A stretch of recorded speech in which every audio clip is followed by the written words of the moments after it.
Olá, estamos aqui para mais um podcast, o podcast da SMR, que é para você, empresário, empreendedor ou entusiasta do empreendedorismo. Nós estamos aqui hoje com o Christian Dias, que é bacharel em administração pela FGV, é pós-graduado em planejamento estratégico com MBA em administração e gerenciamento pela IESE Business School, é sócio na Pitaluga Dias, investidor privado na ACE Aceleratec, especialista em M&A e reestruturação, já atuou em diversas empresas, né, como a Deloitte, a Álvares e Marçal, e hoje veio aqui nos brindar com a sua ilustre presença e nos dar uma verdadeira aula de M&A, né, Cris? Bom dia, obrigado, Stephanie, pela apresentação.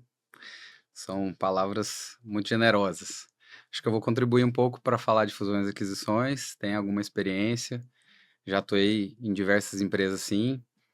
Normalmente, como assessor, do lado da venda, né? É muito incomum a gente estar do lado do comprador.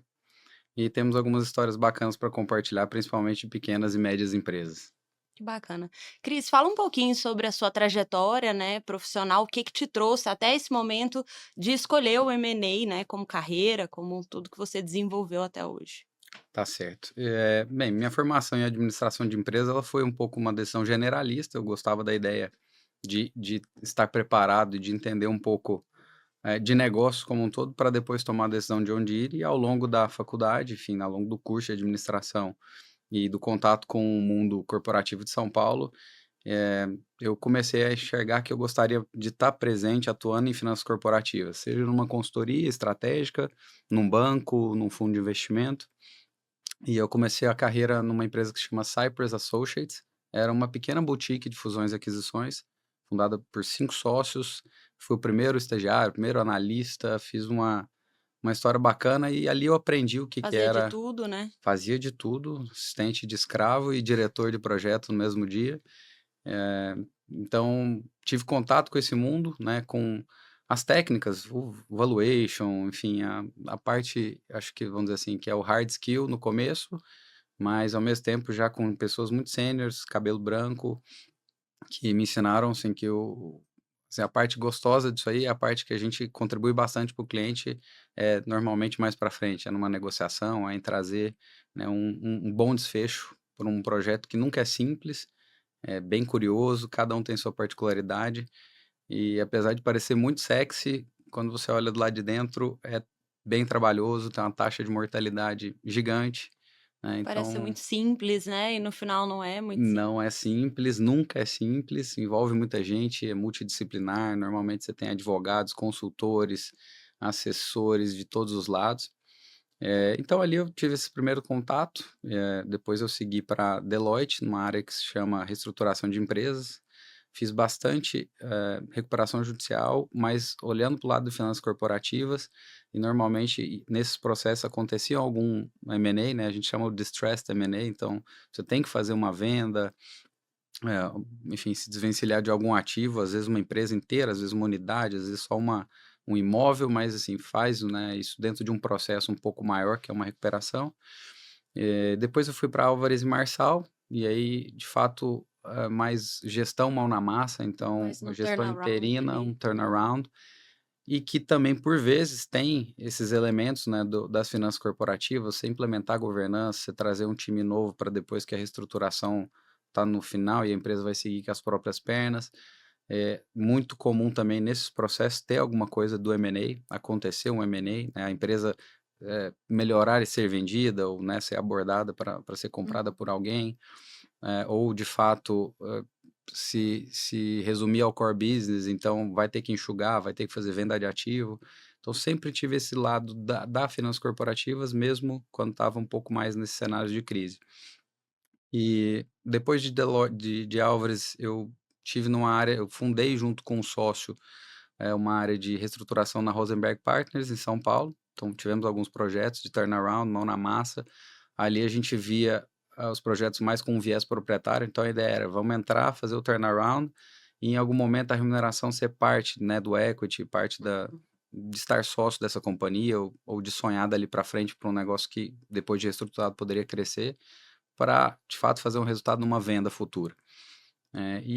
E aí, por decisão pessoal, voltei para Goiânia em 2015, vim atuar em alguns projetos aqui também de finanças Você é corporativas. goiano, Eu Cris? sou Não. goianiense, Goi inclusive. Ó.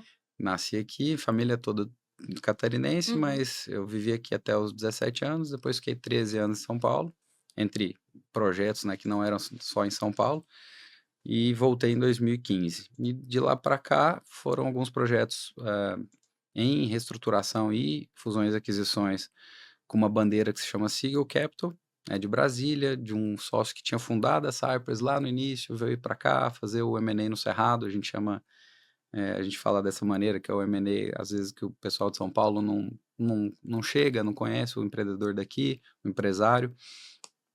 Então essa E aqui é muito parte peculiar, né, a forma de tratar com o empresário goiano é peculiar, eu acho empresas que mais tem isso. familiares, a linguagem, né, tem uma linguagem própria. Muitas vezes as empresas tentam vir de São Paulo aí, de outras regiões, com a linguagem de lá e não é muito bem aceito. Sem contar que o goiano é mais desconfiado, né, e gosta Eu do acho que tem indicação, todos esses elementos, eu hum, sinto isso, às vezes você tem bons assessores, enfim, já tem às vezes um advogado de São Paulo, mas para alguns assuntos, quem é você, né, da onde você veio, quem que é sua família, onde é você já fit quem? trabalhou, então o cara conseguir ligar e entender que você fez um bom projeto, tem uma trajetória, Uhum, né, assim, às vezes fala mais que a placa.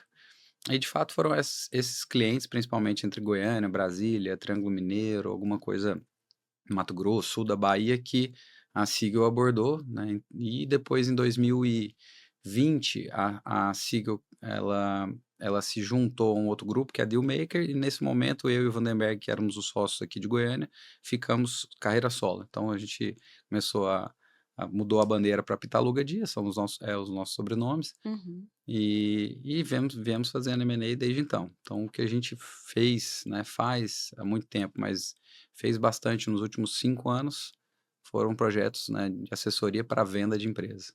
E basicamente de empresas aqui da nossa região. uhum. E para quem está chegando agora, o que que é o M&A? Explica um pouquinho sobre o conceito em si. Certo. A sigla é Mergers and Acquisitions, né, fusões e aquisições. Ela costuma ter um capítulo à parte se você vai para dentro de uma consultoria Big Four, se você vai para dentro de uma consultoria de reestruturação, normalmente é uma área em si, porque ela é muito viva, enfim, ela requer projetos específicos. Então, dentro de uma KPMG, de uma Deloitte, você tem o Transaction Services, que às vezes está olhando para a transação em si, então, diligência, contratos, etc. Mas tem uma área de fusões e aquisições, porque ela precisa De um foco normalmente de específico. um foco específico para acontecer, né. Então, para quem está chegando agora, eu acho que é extremamente rica, é difícil você conseguir entrar, assim, de primeira né, acho que nesse ambiente, normalmente são pessoas que passaram antes por alguma consultoria ou por alguma instituição financeira, tiveram algum contato e vão para o M&A, assim, é Uhum. difícil você ter uma empresa que é puramente de fusões e aquisições, inclusive isso é algo muito raro, assim, a gente não fala assim: "Quem são os concorrentes?", acho que ninguém faz exatamente o que a gente faz ou Somente puramente o que a isso, gente né. faz. É mais comum você ter escritórios de advocacia, então Uhum, que estão olhando mais para o viés jurídico, para o viés de uma negociação, mas pensando em contrato, pensando em precauções, em previsões e de fato, transcrever para o papel uma negociação que outra pessoa conduziu. E no nosso caso, a gente tem mais esse viés de preparar a transação, de chegar desde o momento que o empresário, a empresa, toma uma decisão ou é forçado a tomar uma decisão.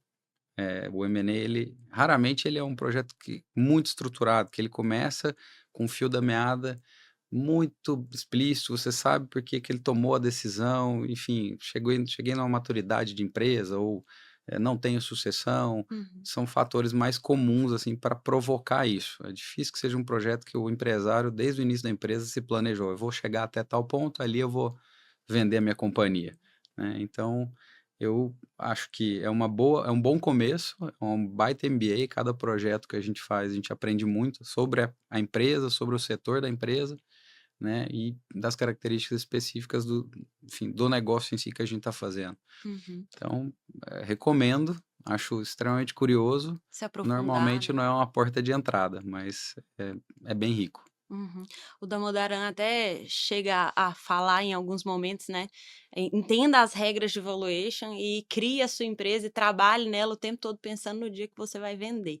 Nem todo mundo sabe disso, nem todo mundo faz isso no decorrer, mas eu acredito que existem 2 visões, né, a decisão de quem vai comprar a empresa e a decisão de quem vai vender. E o que que norteia essa decisão? Quem vai comprar, que momento que ele fala: "Ah, eu vou comprar uma empresa de segmento X, Y, Z", ou até a pessoa mesmo, que momento que ele chega, a gente sabe que tem o caso de muitas empresas que não têm, sucessores, né, só tem herdeiros, e aí a melhor opção aí nesse momento para que essa empresa tenha continuidade é a venda. Mas e aí? É só isso? Existem outros critérios de avaliação que muitas vezes o sócio tem ali para vender e potencializar aquele negócio. A gente vê até exemplo aí da Pepsi, né, que comprou o KFC e a Taco Bell e virou o maior fast food, né? Então, o M&A é muito utilizado também para o crescimento de grandes corporações. E aí eu queria saber da sua visão, tanto na parte da venda quanto na compra, o que que leva a pensar tanto em comprar ou vender um negócio?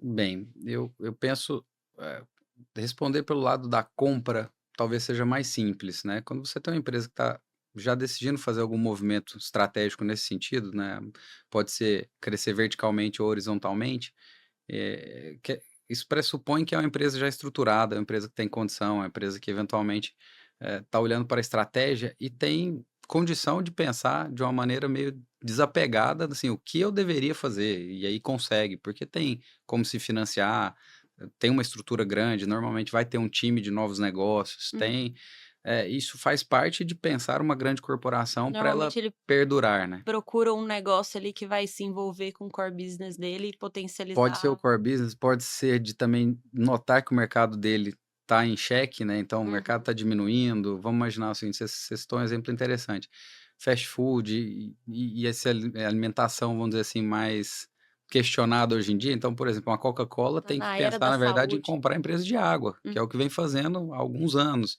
Então, ela está fazendo um movimento para mudar um pouco do Muito mercado aqueles através de kombucha, aquelas coisas assim, exatamente, então bebidas mais saudáveis. água saborizada, etcétera, é o que ela está fazendo de movimentação, né, e você fala: "Ah, isso tem a ver com o core business dela?" Tem, é bebida, etcétera, Uhum. mas ela está saindo um pouco do mercado arriscado, né, a gente vê até McDonald's colocando maçã no McLanche Feliz, são pequenos Reduzindo movimentos, sal, reduzindo sal de alimento. saladinha.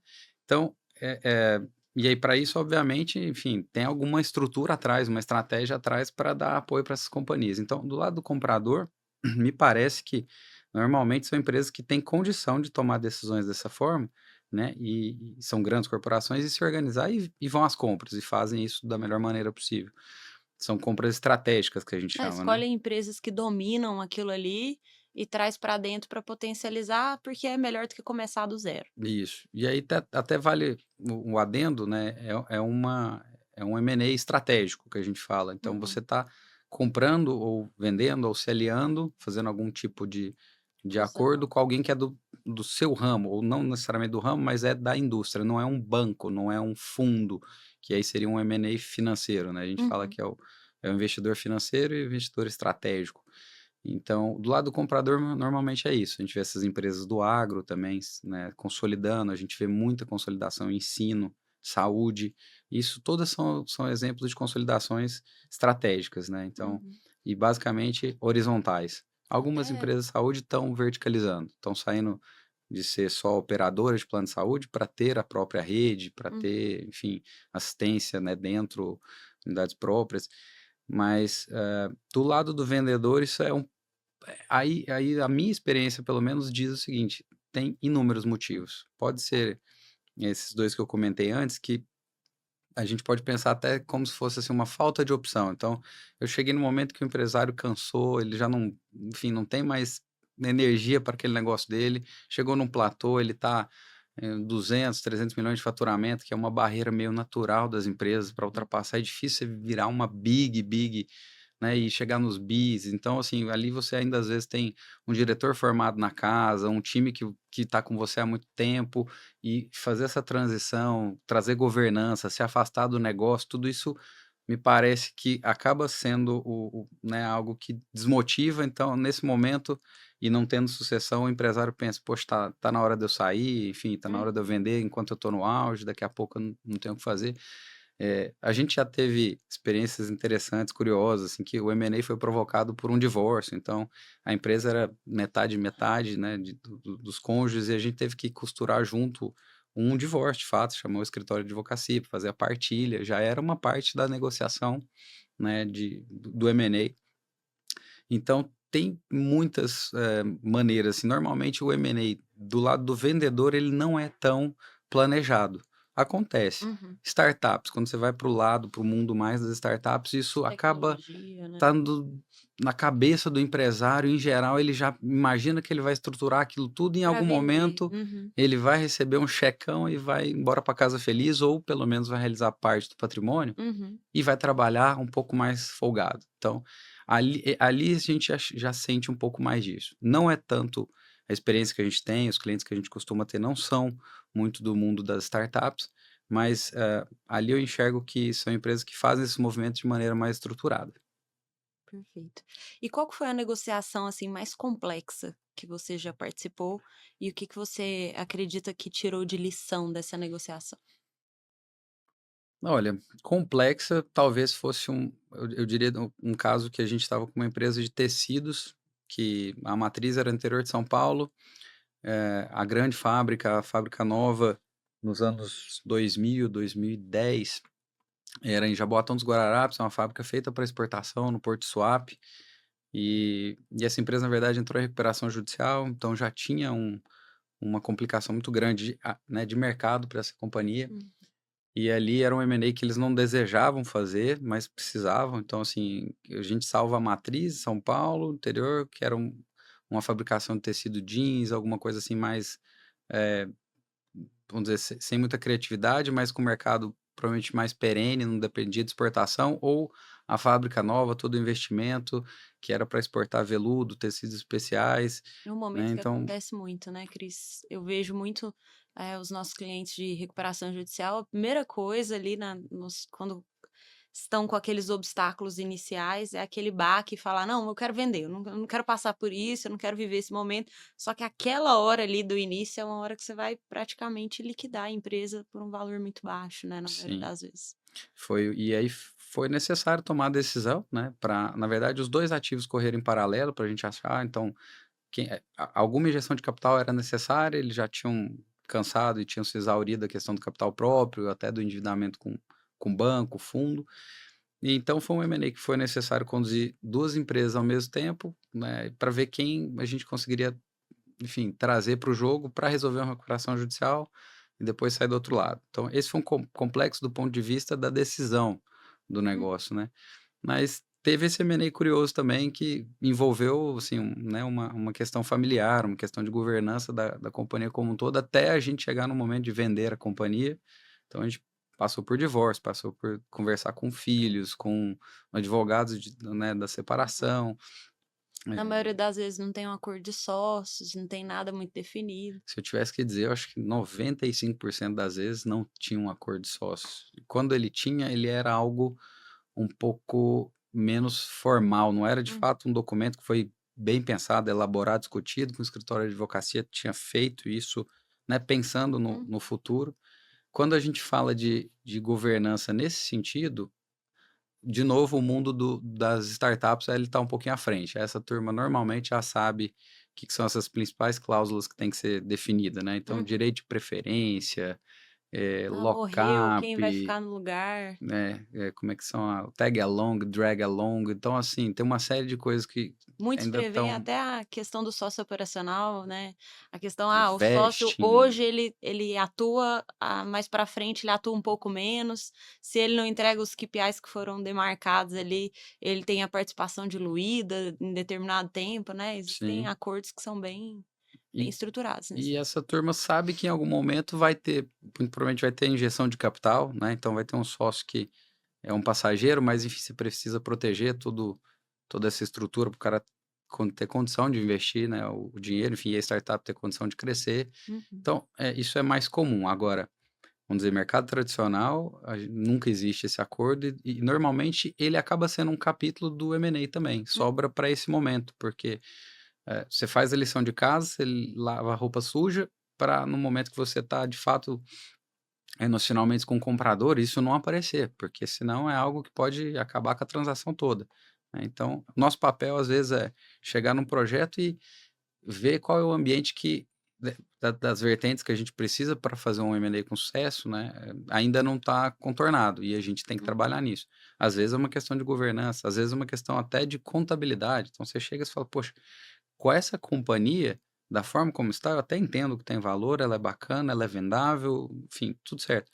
Mas eu não tenho argumento técnico ainda, eu não posso olhar para a contabilidade, passar esses números para falar que ela reflete, né, o negócio, e aí então não serve de uma base, de início para negociação, para um valuation, para o outro uhum, lado enxergar o valor, né, que você deseja ou que você consegue explicar. Então, tem vezes que a nossa lição de casa é de 1 ano e meio. Fala: "Ah, uhum, eu tenho desejo de vender a companhia". Espera aí, a gente faz um primeiro mês, entende aquilo e fala: "Não está na hora, tem que embelezar a noiva primeiro", uhum. né. E não é maquiagem, não é de fato é fazer coisas que É trazer para a realidade, né, da exato. A da pessoa Modaran até fala, né, que é um bom valuation é aquele que junta números com uma história de valor. Às vezes a história não está muito bem contada ali, não é nem que você vai inventar uma história, né, mas não, que você vai colocar ela nos termos que são necessários, né. sim, você mencionou ele, enfim, esse professor, enfim, acho que é um cara que todo mundo começa no M&A, lê os livros, Uhum, entende, usa o material dele, é super comum, uhum, até no nosso trabalho a gente usa mesmo, enfim, sim. é um cara que dita muito, ele tenta simplificar demais a questão técnica do M&A e consegue, ela não é complicada, o valuation em si, vamos dizer, a lógica de olhar para múltiplo de mercado, né, para pares, para empresas do setor que você está, de capital Uhum, aberto, e se comparar, isso nos auxilia demais no dia a dia. E de fato, na minha visão pelo menos, normalmente a discussão, o M&A ele não está focado na discussão de valor. Assim, uhum. isso costuma ser um capítulo muito simples, porque se de fato você tem número disponível e você E vai as passar esse premissas número para o certas. comprador, né, você não está vendendo carro usado que tem um valor definido por alguém, por uma tabela, etc. Então, cada coisa tem, né, assim, um valor implícito, você tem que demonstrar isso, você normalmente vai usar números e a contabilidade. Então, o que você está enxergando, você tem que ser capaz de mostrar para o outro lado, normalmente os números mostram isso, né. Então valor, essa discussão do valuation em si, ela é extremamente rica para você, enfim, né, elaborar um bom plano e convencer e usar isso, mas está atrelado a uma boa história. Uhum, Senão também você não acredita no plano de negócios e fala: "Olha, né, essa companhia está dessa maneira, mas eu estou precificando ela mais porque tem esse tanto de sinergia que a gente não capturou, uhum, e você que está comprando vai poder fazer isso, etcétera". E aí vira uma discussão não do valor em si, mas uhum, da discussão normalmente, né, estou simplificando bastante, assim, mas normalmente é uma discussão de: "Poxa, mas a companhia não tem isso aqui que você está falando, eu uhum, vou comprar a companhia e vou desenvolver essa sinergia, então eu que estou capturando esse ganho". uhum. E aí a discussão fica um pouco nisso. Não, mas ela já é uma empresa que capaz de chegar a isso. Então a discussão é do plano de Uhum. negócio, Não é não tipo o caso necessariamente da do da Coca-Cola, né, que o intangível dela às vezes chega a valer até mais que o valuation em si. difícil. É difícil a Marca, gente cultura.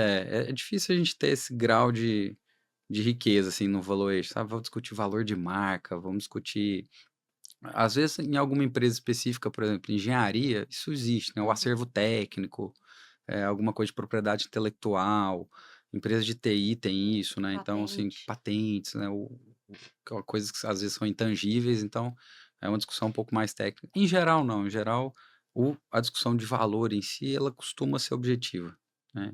Assim, também se existe um desejo de valor Hum, que você não consegue justificar, isso dificulta muito a negociação, mas, uhum. enfim, pode ser que aconteça o M&A ainda assim pelo desejo do comprador.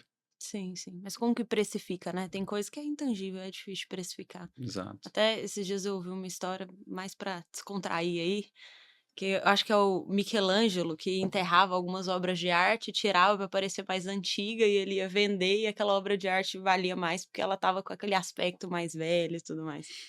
É mais ou menos o que é feito aí, né. Cris, me fala um pouquinho sobre o tempo que dura esse processo todo de M&A e o que que pode atrasar ou prolongar isso de alguma forma. Perfeito.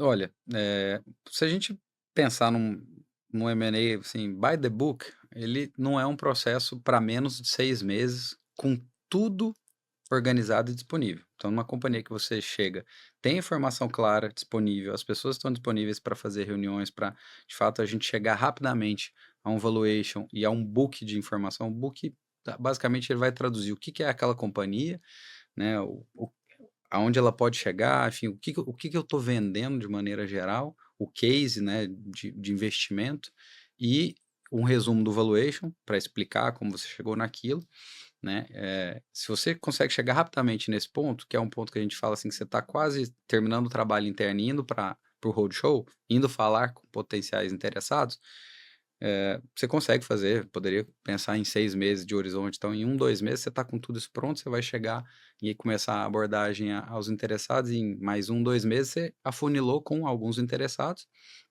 e eventualmente vai partir para as negociações.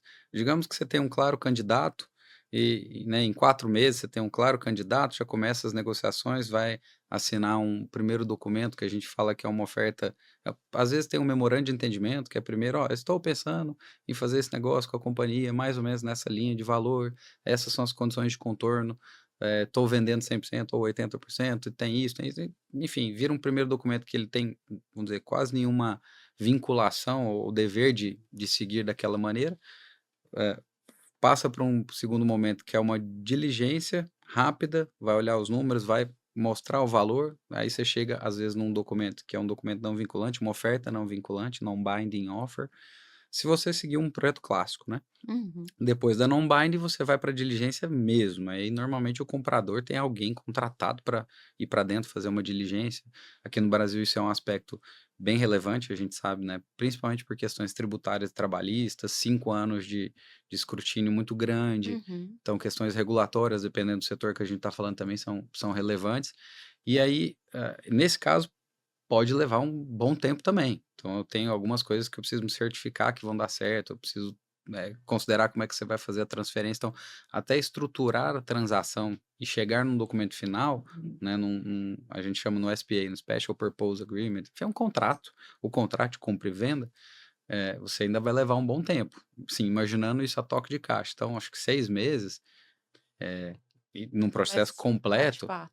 é difícil acontecer. A nossa Uhum. experiência é muito mais para um ano, e além disso, às vezes.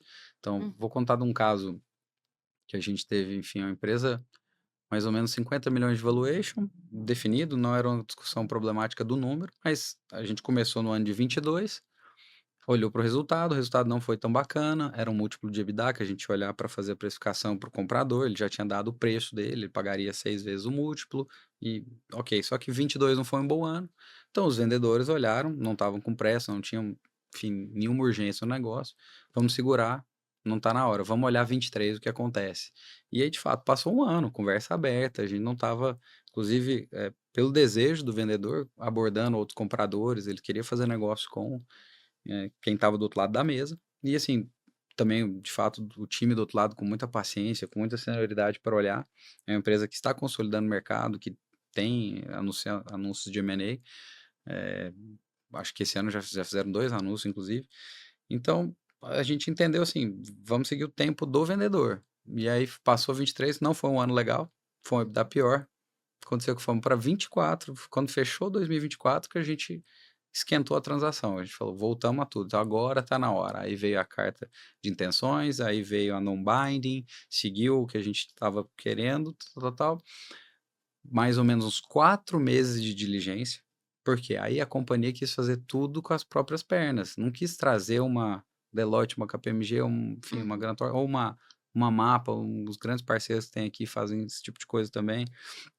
Para o negócio, fizeram sozinho, e a gente como assessor, tá, assim, mudando um pouco do nosso escopo, mas ajudando, senão não saía. Uhum. Precisa da lista de cliente, precisa do checar, meia dúzia de conta que está lá, precisa olhar, era questão de saúde, então eu preciso ver como é que tá todos os acordos com os convênios, preciso é uma série de documentações que a companhia tem, mas não está lá pronto, numa pasta, Uhum. com diligência, não tá assinado, não tá, o sócio já viu, não viu, enfim, é tanta coisa que acontece que se você não der foco, vai longe. Uhum. Então fomos 4 meses de diligências, e depois de diligência e batido o valor, chegaram algumas contingências: "Ah, então isso aqui a gente precisa reter, isso aqui a gente, né, é risco para o negócio, a gente vai te pagar daqui a 5 anos". e olhou para o negócio e, cara, não deu certo. Então, assim, foi um processo que a gente tem que falar, ele durou mais de 3 anos e Uhum. ele não teve sucesso. Encerrou 100%? Não.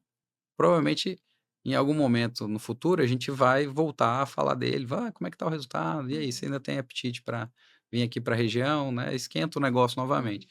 Uhum. Mas é um ciclo que muito difícil você precisar. E já teve alguma situação, assim, de uma empresa que estava perfeito no papel e na hora de fazer a negociação desandou totalmente? Que ocasionou isso? Esse eu poderia dizer que é um bom exemplo, esse que eu estava relatando agora, que é uma empresa de saúde. Tava. Tava tudo muito bacana, a empresa tem toda a documentação, não esbarrou por questões, vamos dizer assim, ela não tinha nenhuma mancha, nenhuma bola preta, né, Uhum. debaixo do tapete, não teve nenhum esqueleto quando a gente levantou, demorou um pouco, enfim, né, fazer com as próprias pernas requer mais tempo, mas não tinha nada para não dar certo, mas nos finalmente, basicamente uma decisão dos donos, de não fazer o negócio, Mas acharam porque que não chegou ao preço ideal ou porque. chegou num preço próximo, mas Uhum. as condições necessárias para dar o conforto para o comprador Uhum. acabaram que, assim, o preço sim, ok, mas as condições de como vou pagar, né, então Uhum. seria 70% à vista, boa parte do recurso travado e com uma possibilidade de se concretizar, se materializasse algumas das contingências, desses 30% ficarem 100% retidos. Uhum. Aí, olhando para isso, para esse risco, que nem comprador, nem vendedor tinham como mitigar, porque tem a ver com regulação, Uhum. com relacionamento com fonte pagadora, enfim, quem estava do outro lado, né, nos planos de saúde, eles não tinham como garantir. E aí, basicamente, assim, o resumo foi: bem, eu estou fazendo a venda do negócio da minha vida, Uhum. mas eu não vou ter paz, porque eu não sei quanto de fato eu vou receber, enfim, eu vou sair daqui, não piloto mais o negócio, não é a minha cara mais que está ali, Uhum. e a gente não tem como, né, olhar assim, mandar nesses 30%. Então, no papel, perfeito, tudo certo, chegamos em cima da hora, e foi mais ou menos uma mudança assim, change of heart mesmo, assim, olha, Uhum. estava muito pronto a fazer, depois olharam para o lado do risco. Poxa, Uhum. não, vamos esperar mais um pouco. Tem algum setor que está mais ativo no Brasil nessa questão de M&A? Que a gente acompanha sim, saúde, bem ativo, o agro, está acontecendo consolidação naturalmente e Tá agora acontecendo talvez tudo mais no agro, né? intensificado. A Recuperação gente enxerga muito judicial, agro aqui tá, também, né, é. então e acho que esse é um bom Mas ponto. esse ponto tá Esse muito ponto da forte. recuperação, do Uhum. produtor rural pedir Sim. recuperação está exacerbando, então, compras oportunísticas, né, isso acaba acontecendo. Então, enfim, Uhum. essas varejistas que pediram recuperação, enfim, tem uma série de coisas que vai puxando, né, a necessidade às vezes de transações, não, coisas muito pensadas, muito planejadas, né, estratégicas, vamos dizer assim, foi oportunístico essa questão do agro, mas vai acontecer, vai continuar acontecendo. Eh, As olha, startups brasileiras, você acha que ainda estão atraentes, assim, para o M&A? eu não conheço tanto do mundo das startups brasileiras, Uhum. mas de maneira geral, aí falando de maneira geral, o Brasil está atrativo para investimento, Uhum. por conta principalmente até de câmbio. Você olha para isso de maneira geral, o Brasil ainda está barato. A Uhum. bolsa brasileira está Sim. barata, os ativos aqui, então, se você pensa dessa maneira, vamos dizer, o macro já faz sentido. Por outro lado, muita gente que é de fora, né, para fazer um M&A de fora para cá, olha para o risco regulatório, aí o risco Perfeito. Brasil como um todo. Uhum. Então, eu tô indo para lá, o que que vai acontecer nesse O país foco daqui a tá 10 maior em anos? negócios mais maduros. Exato. E aí, vir fazer um M&A é complicado. O que que as empresas estão, o que que a gente vê acontecendo em alguns setores? Vem timidamente com montar o próprio negócio aqui. Então, vou abrir né, uma sede da empresa, vou abrir uma fábrica nova, menor, não vou necessariamente comprar alguém, né, para entrar no Brasil. Mas startups eu não sei dizer, assim, se a gente está muito mais atrativo ou não. O que a Uhum. gente sabe é que tem muita coisa bacana acontecendo no Brasil, e a gente tem um mercado muito específico também, né, tem muita Sim, coisa das fintechs, por exemplo, que se desenvolvem bastante no Brasil, porque a gente tem um mercado muito maduro financeiro, de sim, regulação, de possibilidade, né, então, não foi nada que a gente tenha feito até então. perfeito. Eh, Vamos lá, vou vender minha empresa. Decidi vender a minha empresa, qual é o checklist que eu preciso fazer antes de vender minha empresa para eu saber aí, deixá-la o mais preparada possível para chamar o Cris, para chamar alguém para me auxiliar nessa venda? Ok, se você fazer um processo bem planejado, o ideal seria, né, assim, ter respondido internamente, você e seus sócios, de fato, o que que vocês desejam, como Hum, vocês desejam fazer essa venda, porque já vale uma primeira pergunta: a gente quer vender 100% ou não? A gente quer um estratégico, que é gente que talvez vai estar junto conosco para crescer esse negócio, ou a gente quer só dinheiro, pode ser um fundo, um banco, comprar um negócio, a gente vai sair fora, tá tudo bem, cada um vai para o uhum. seu canto, né, então só sabem a adesão tá madura, Vou vender parte para potencializar ou vou vender a empresa parte inteira? só para Aham. realizar. Então essas respostas normalmente é bem bacana se a gente já tiver isso, assim, sólido, porque Uhum. até o comprador que você vai abordar, o processo que você vai fazer, é interessante ter isso respondido. Abrir um processo muito amplo: "Não, acho que eu topo vender, 50%, mas também topo vender tudo. Meu sócio quer sair, mas também pode ficar. Eu, prefiro sair, mas se for necessário fico". Quando você tem muitos cenários, pode parecer muito bom, talvez para achar potenciais interessados, mas você acaba gerando possibilidade de ter ofertas muito diferentes. Uhum. Então alguém quer comprar 100% do negócio, quer pagar dessa maneira, o outro quer metade, quer que os 2, vamos falar que são 2 sócios fiquem no negócio, tem que estar junto ali 5 anos, mas você vai ver coisas muito diferentes. Então, acho que é um checklist, uma resposta bem sincera do que você espera fazer, né, no processo de M&A é o primeiro ponto. Segundo, tá com a casa arrumada. Casa arrumada, Uhum. basicamente são contabilidade e os controles. Então, eu consigo explicar minha companhia em números, né, assim, eu tenho uma mínima governança funcionando aqui dentro. Se eu não tiver aqui, o negócio continua, ou ele é, né, extremamente centralizador, enfim, o empresário vai parar de rodar, tem coisa que só ele faz, tem uma cara muito identificada, né, Uhum. dele no negócio, tudo isso pode ser fator, pra depois num M&A a gente ter algum percalço. Então essas 2 questões, casa arrumada e uma decisão bem madura do negócio. Uhum. Tanto que boa parte do que a gente faz no M&A, a gente fala que é o pacote de psicologia, é passar por esse convencimento, porque às vezes a decisão está tomada, mas você começa a materializar: "Pô, tô vendendo um negócio da minha vida, cheguei no preço que eu queria, mas agora", e aí começa a andar passo para trás, Uhum. porque a decisão ainda não estava tão madura e começa a ver oportunidades, enfim, Hum. isso acontece. Muitos veem o negócio como um filho, né, e aí é mais difícil você vender um filho. É É bem por aí. complexo. O valuation ele funciona mais como um ponto de partida aí nesse momento?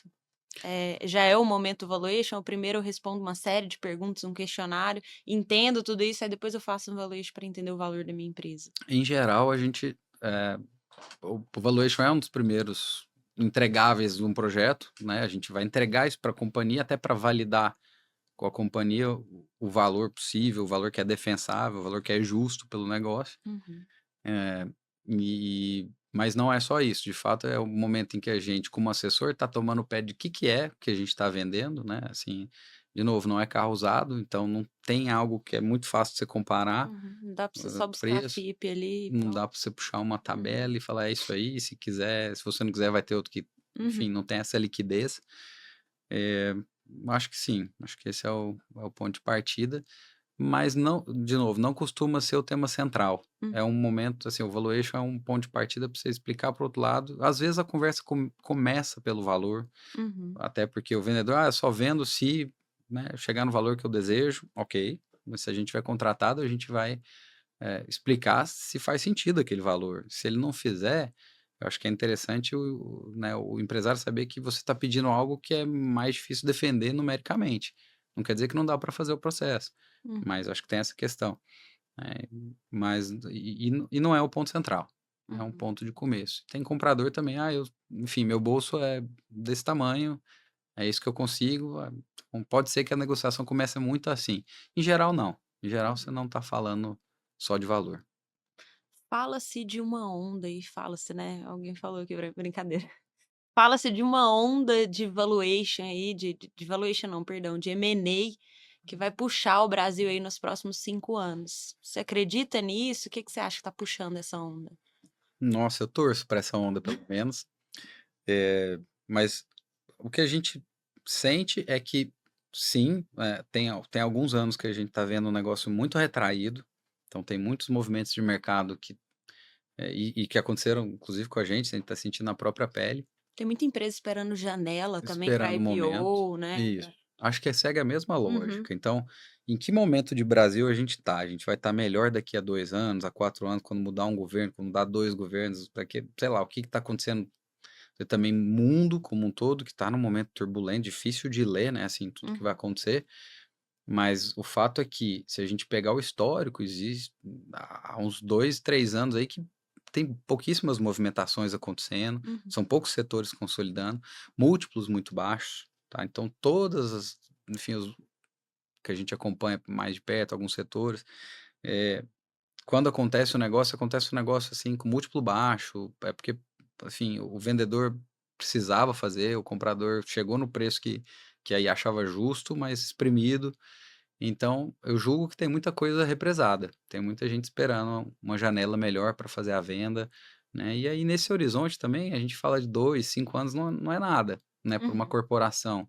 Então, fazer um bom negócio, quem tem condição de esperar, está esperando, eu julgo que sim.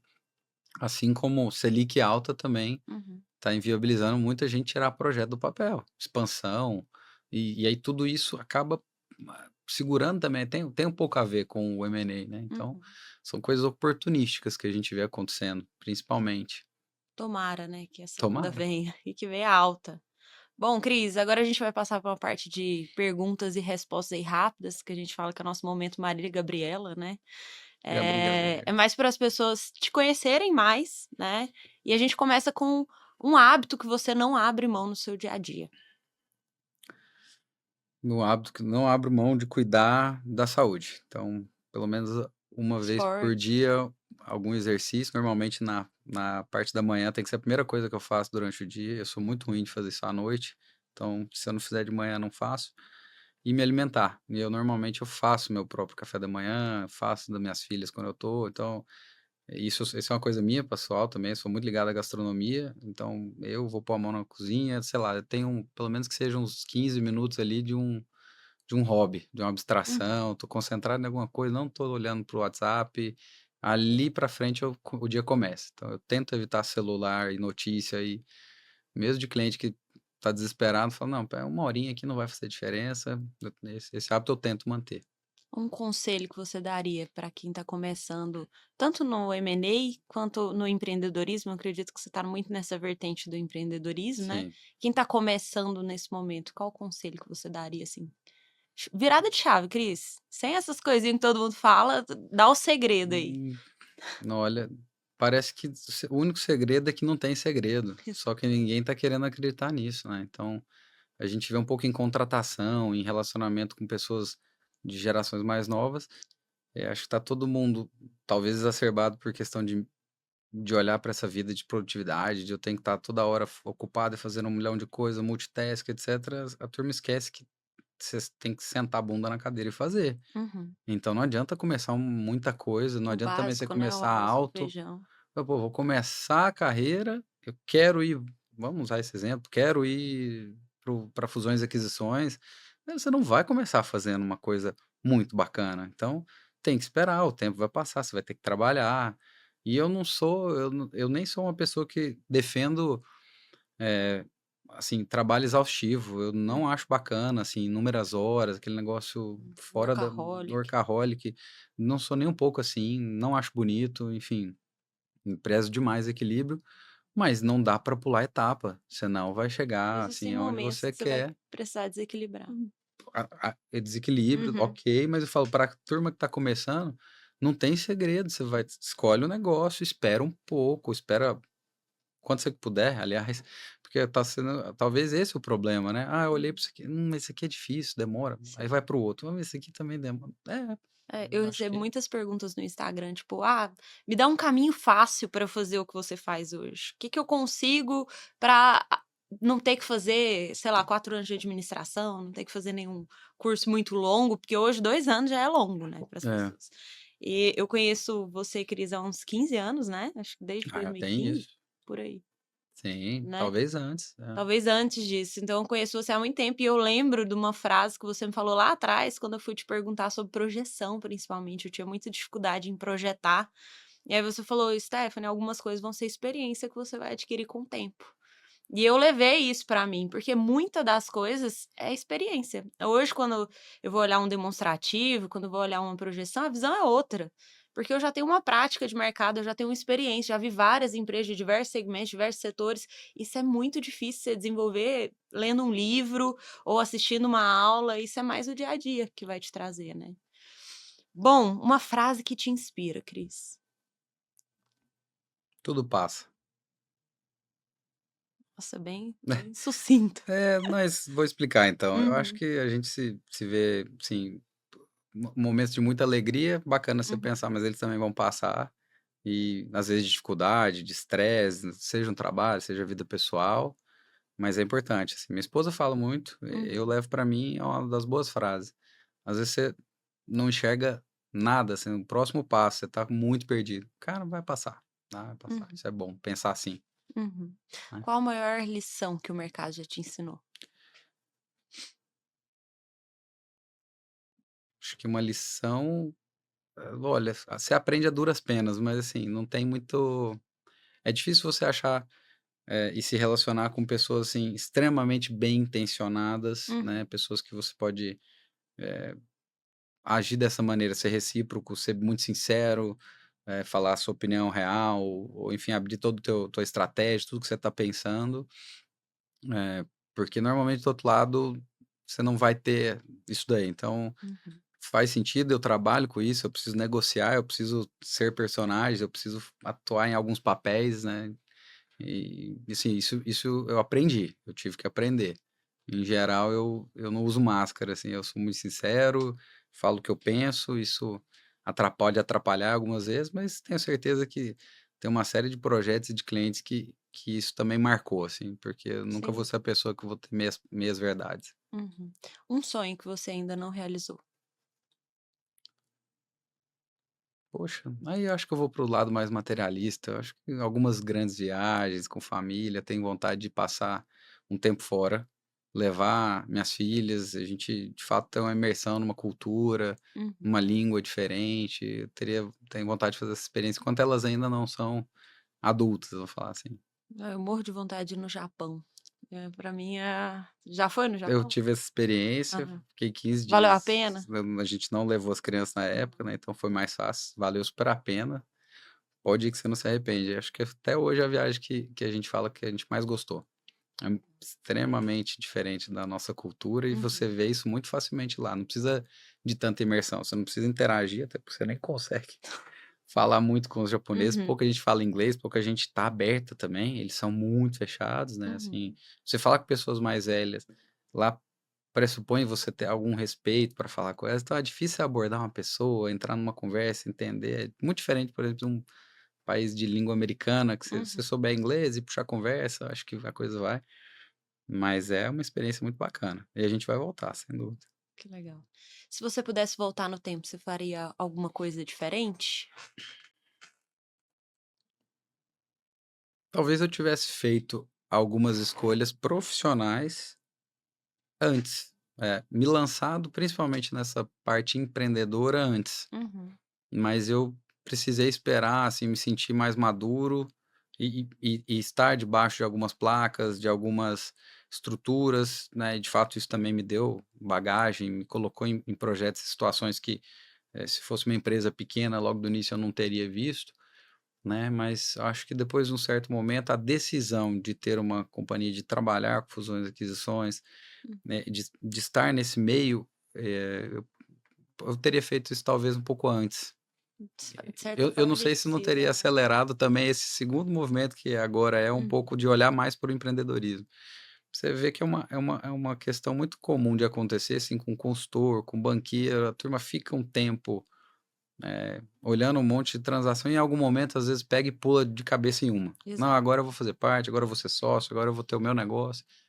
É, Então, tá o tempo todo ali vendo vários tipos de vendo negócio, né, vendo oportunidades. muitas oportunidades passarem, Você mas normalmente é uma pessoa benquista, né, fala: "Não, mas você precisa estar comigo nisso, você precisa uhum, me ajudar", e enfim, a gente tenta ser consultor, você também trabalha dessa forma, você uhum, conhece bem como é, sim, mas essa vontade de pular para dentro em alguma coisa assim já bateu, né, uhum, então não sei se tivesse antecipado esse movimento, eu teria antecipado a do empreendedorismo também. Legal. Você tem uma pessoa que te inspira? Eu tenho algumas pessoas que me inspiram, não tem uma só não. Mas quando a gente olha para mercado, eu acho bacana olhar a história do 3G, da turma que, né, fez muita coisa acontecer, o Jorge Paulo Lema, o Beto, Uhum, o Teles, né. Eh, li o livro da turma, acho bacana o que eles falam, tem a ver com essa última resposta, assim, na verdade, em resumo do que eu li, que eu vi deles ganhei dinheiro mesmo quando eu pulei para dentro, quando eu fui sócio do negócio, ganhei dinheiro mesmo ali da Ambev para frente, né, uhum, compraram pra Antártica, então trabalhava no mercado de capitais, eram investidores, tinham fundo, tinha um belo patrimônio, mas eram, vamos imaginar assim, ainda, eh, pessoas normais. Onde fizeram a diferença foi quando eles se lançaram, tiveram uhum, coragem de pôr, né, a pele no jogo e se arriscar. Então eu acho isso bacana, assim, essa mensagem. Agora tem algumas alguns questionamentos sobre decisões que eles tomaram, coisas que uhum. saíram aí, enfim, mas É, são não tem como ser 100% do jeito que a gente unânime também, imagina. né. É, exato. Enfim, é muita gente envolvida, interesses diversos, mas eu acho que são pessoas que profissionalmente Uhum. eu olho para esses caras, eu acho bacana, acho legal a história, são brasileiros, né, é legal a gente pensar nisso também. Tem a história da Berkshire Hathaway também, enfim, o cara acabou de se aposentar, Uhum. ficou 90 anos na companhia, Não, parecia e o mercado assustou. Isso foi o que me assustou, assustou mais não ainda, queria porque, sair. um jovem de 90 e tantos anos se aposentando assustou o mercado, Você gente. imagina, né, esse cara deve ter chegado, assim, num momento de realização e de prazer com o que faz, muito grande, Sem assim, dúvida. poxa, né, e O legado que foi criado ali. um legado. Então ele fez tudo que fez, gostando muito do que fazia, sabendo Uhum, bem demais, deixou ainda uma história que vai ser difícil de replicar, porque ele mesmo estava à frente, ele tomava algumas decisões polêmicas, ele fazia mudanças drásticas de investimento, de estratégia, e foi até hoje o cara, né, que se provou muito correto, uhum, enfim, com alguns dogmas, isso aqui eu faço, isso aqui é pecado, eu não faço, e todo mundo segue. Então quando é para falar de vida profissional, acho que são 2 bons exemplos, que passaram pela cabeça, mas aí vida pessoal eu não misturo, eu acho que aí não são essas pessoas que eu vou olhar para uhum, me inspirar. uhum. Perfeito. O que que te motiva todos os dias?